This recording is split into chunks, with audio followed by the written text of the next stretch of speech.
Ndryshimet klimaterike prekin më së shumti sektorin e bujqësisë. Të parët që e vuajnë këtë fenomen janë fermerët kultivues të patates së hershme në zonën e Divjakës, por edhe të gjithë fermerët e zonës bregdetare që kultivojnë këtë kulturë në fushë të hapur. Kapriçot e motit që çuan në uljen e temperaturave dhe rënja e brymës, fenomene që nuk janë hasur vite më parë, dëmtuan bimët e patates në masë të gjerë, në zonën e Divjakës, ku çdo vit minimalisht mbillen rreth 400 hektar patate. Prodhimi si vjet i shumë i dobët.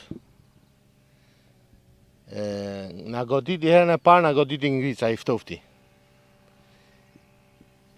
I thau njerë, po e morën veten, thamë shqyqyrë.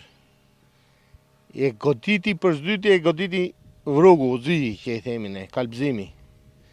Si vjetë nuk ka as 30% prodhimit. Do flasim me, shikoni prodhimin, ftoti që bëri, dhe fara tjetëri sa mbolli, ngelim vend ka tje ka gjithë.